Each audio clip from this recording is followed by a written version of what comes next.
Welcome to the Deep Dive. Today we're tackling something, well, fundamental. Water. Absolutely essential. For life, for health. Exactly. But its impact, Yeah. it's surprisingly complex. We're doing a deep dive today into a big systematic review. It's called On-Plot Drinking Water Supplies and Health.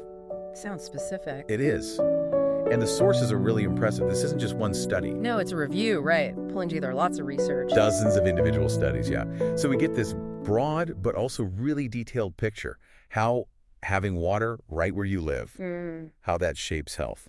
Okay, so our mission for you listening is to really unpack what on-plot means. It's specific. Right. And explore how having water right there impacts health, sometimes in, well, subtle ways. And sometimes surprising ways. Definitely surprising. We want to reveal the factors that really make a difference. It goes beyond just, having the water. It's about the hidden levers.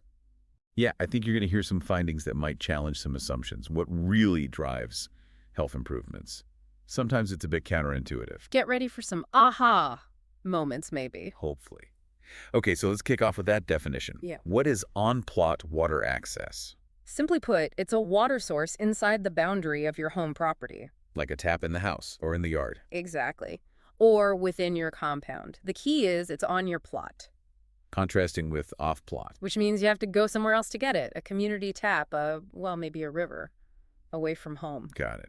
Now, to understand the health impacts, you mentioned a framework. Yes, the Bradley classification. It's really helpful, outlined in our sources. It sorts water-related diseases by how they spread. Okay. First up, waterborne. These are the ones you get from drinking contaminated water. Think giardiasis, cholera, typhoid, things like that. The ones we often think of first with unsafe water. Pretty much. Then second, you have water-washed diseases. Water washed. How does that work? These spread person to person, or they thrive when there isn't enough water for good hygiene. So lack of washing. Exactly. Things like some types of diarrhea, trachoma, the eye infection, scabies, skin infections, even some respiratory infections. And the key there is water quantity, right? Not just quality. Precisely. More water available means better hygiene, which reduces these. Okay, well. Third category, water-based. These need an intermediate host that lives in the water. Schistosomiasis is the classic example. Like snails in the water. That kind of thing, yes. And finally, water-related insect vectors. Diseases spread by insects that breed in or near water. Malaria, dengue, mosquitoes. You got it. So understanding these categories is crucial because it shows on-plot water helps in multiple ways, not just cleaner drinking water. Right. It's also about having enough water easily accessible for walking, for hygiene. It changes behavior. It really does. It enables better practices. Okay, so let's get into the data. What did this big review find? Where's the strongest evidence? Well, the clearest, most consistent finding, hands down, is about diarrheal diseases. That makes sense. On-plot water supplies are significantly linked to reduced diarrhea.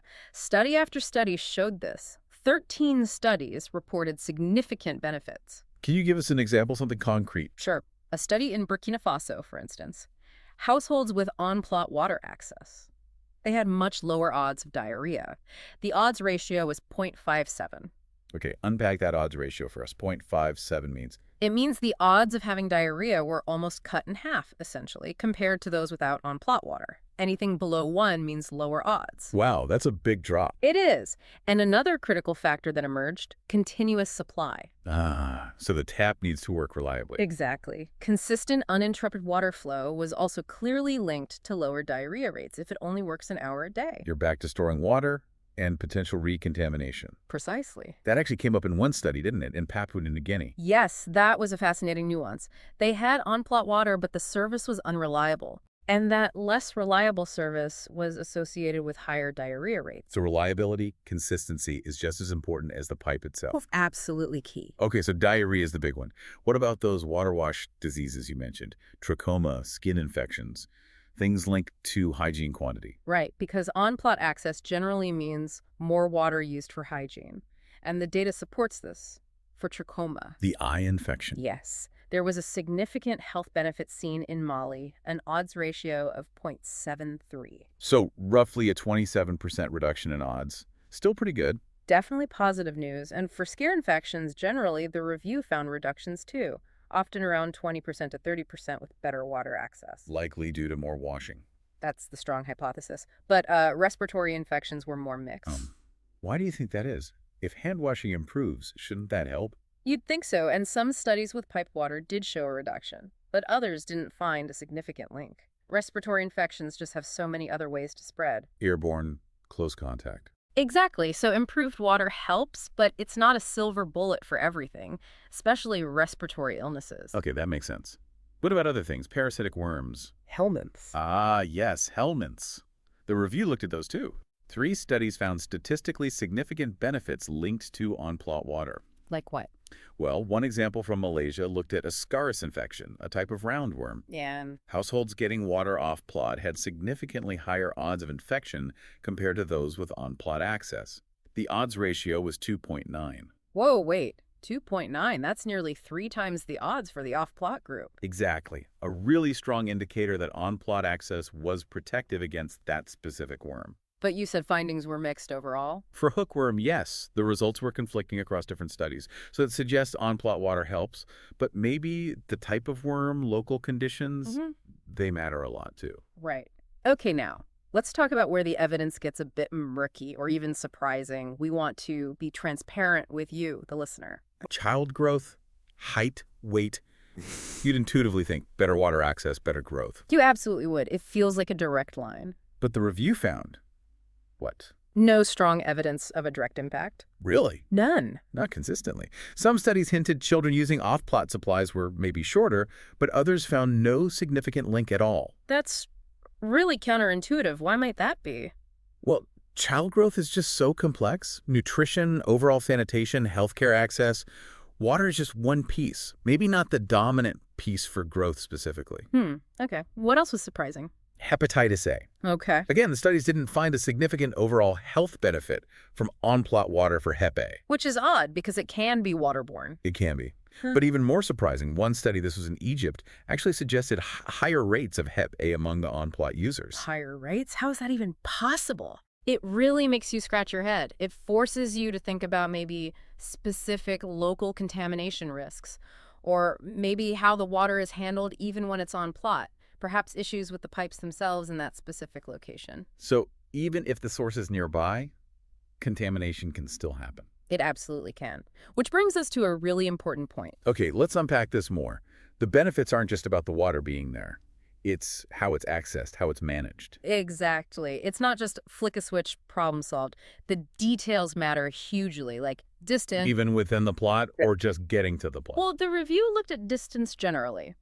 Reduced distance to the source is directly linked to less diarrhea. That makes intuitive sense. Less carrying time, less chance to contaminate it. And maybe using more water overall because it's easier.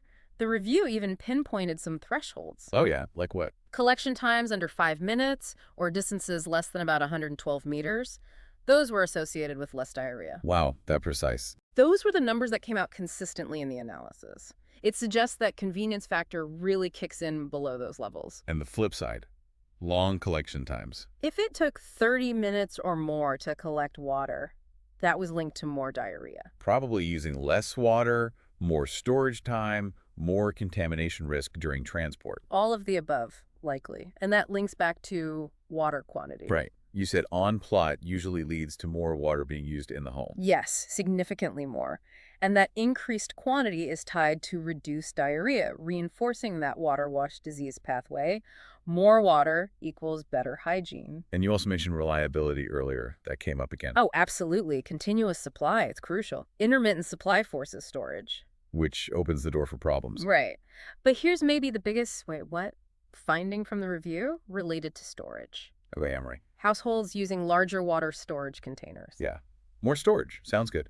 They actually had significantly higher odds of diarrhea. Higher odds. With larger containers. That seems completely backwards. Why? Well, the thinking is maybe the water sits around longer, allowing pathogens to grow. Or maybe those big containers are just harder to clean properly, less frequently cleaned. Exactly. Those are the main hypotheses. It's a really counterintuitive finding that needs more digging. Definitely. Anything else on management? Yes. One more positive note. Using multiple water sources seemed beneficial. Like combining piped water with rainwater harvesting. For example, households doing that tended to have less diarrhea. It suggests diversity in water sources can boost resilience and health. Interesting. And water quality itself, was that tracked consistently? Not always reported in detail across all studies, unfortunately, but the general finding was that on-plot access does tend to improve water quality compared to off-plot sources. It's another factor contributing to the overall benefit. Okay, so pulling this all together, Yeah. what's the big picture message? The overarching message is pretty clear. On-plot water access is strongly associated with better health outcomes, particularly less diarrhea, less trachoma, and it helps with some helminth infections too. It's a powerful intervention. Absolutely. And the reasons, the mechanisms, it's not just cleaner water at the source. No, it's multifaceted. It's increased quantity for hygiene, it's reduced collection time and effort, which reduces contamination risk during handling and storage. It's the whole package. It really is. And these findings provide strong support for global goals, right? Like the Sustainable Development Goal for safe water access, the human right to water. This research gives concrete evidence for why those goals matter for health. Exactly. It shows these investments pay off in real health dividends. Now, we should also mention limitations, like any big review. Of course. The studies included were varied heterogeneity, the quality reporting wasn't always uniform, potential for bias. Yeah. That's always there. So we need to be critical consumers of the data, even while seeing the clear trends. Right. It encourages critical thinking. Yeah. But the overall conclusion holds. Which is? While we still need maybe more rigorous studies to fully get all the nuances, there's no doubt that on-plot water access, especially when it's reliable and managed safely, it's a public health game changer. A fundamental improvement. One of the most significant we can make. So the core insight for you listening today, on-plot water, it's more than just convenient, it's a major health intervention, but its success isn't automatic. It depends critically on things like continuous supply, safe storage, easy access for hygiene. All those details matter. It transforms lives, but the implementation details are key. Which leaves us with a final thought. Yeah, what other seemingly simple infrastructure changes, maybe in energy or sanitation or transport, what complex cascading health impacts might they have that we only appreciate when we really truly deep dive into